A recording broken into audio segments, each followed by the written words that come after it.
Double bond O double bond O. சரிங்களா? இங்கே 2 இங்கே 2 வேலன்ஸ் எலக்ட்ரான். மொத்தம் இங்கே 2 இங்கே 2 வேலன்ஸ் எலக்ட்ரான். இதை முதல் நீங்கள் வரைஞ்சிருங்க. வரைஞ்சிட்டு அடுத்து என்ன பண்ண போறீங்க அப்படின்னா, இது மிடில் உள்ளதை சார் வரைஞ்சிருக்கேன். அடுத்தது எப்படி போகலாம் அப்படின்னா, கவனிங்கம்மா, எப்படி வரையும் கவனிங்க. இந்த எலக்ட்ரான் இங்கே ஷிஃப்ட் ஆகுது, அப்போ இந்த பாண்டு இங்கே ஷிஃப்ட் ஆகுது. அப்போ ஸ்ட்ரக்சர் எப்படி வரும் கவனிங்க. ஓ ஏற்கனவே 2 பாண்ட் இருக்கு, டபுள் பாண்ட். இங்கேருந்து 2 எலக்ட்ரான் போகும்போது ட்ரிபிள் பாண்டாக மாறிடும்.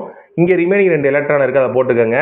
சி இங்கேருந்து ஒரு பாண்ட் அங்கே போயிருச்சு, அப்போ சிங்கிள் பாண்ட் மட்டும் தான் இருக்கும். ஓ இந்த எலக்ட்ரான் இங்கே போச்சுன்னா அது என்ன ஆகும் அப்படின்னா சுற்றி 6 எலக்ட்ரானாக வந்துடும்.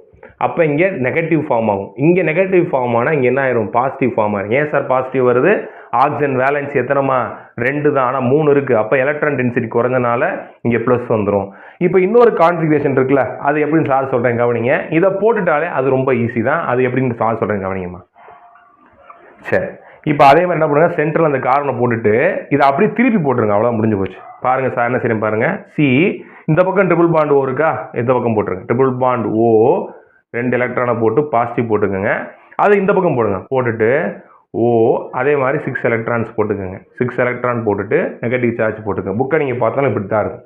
சரிங்களா? இதை மாப்படம் பண்ண முடியாது நம்மளால். அதனால் எந்த ப்ரொசீஜரில் சொன்னனோ அதுபடியே நீங்கள் வரைஞ்சிங்கன்னா ஈஸி. இதை வரைஞ்சிட்டு இதை கொண்டு வந்துட்டீங்கன்னா இதை அப்படியே மாற்றி போடுறது தான் அதோடைய ஃபஸ்ட்டு கான்ஃபிகரேஷனாக இருக்கும். சரிங்களா?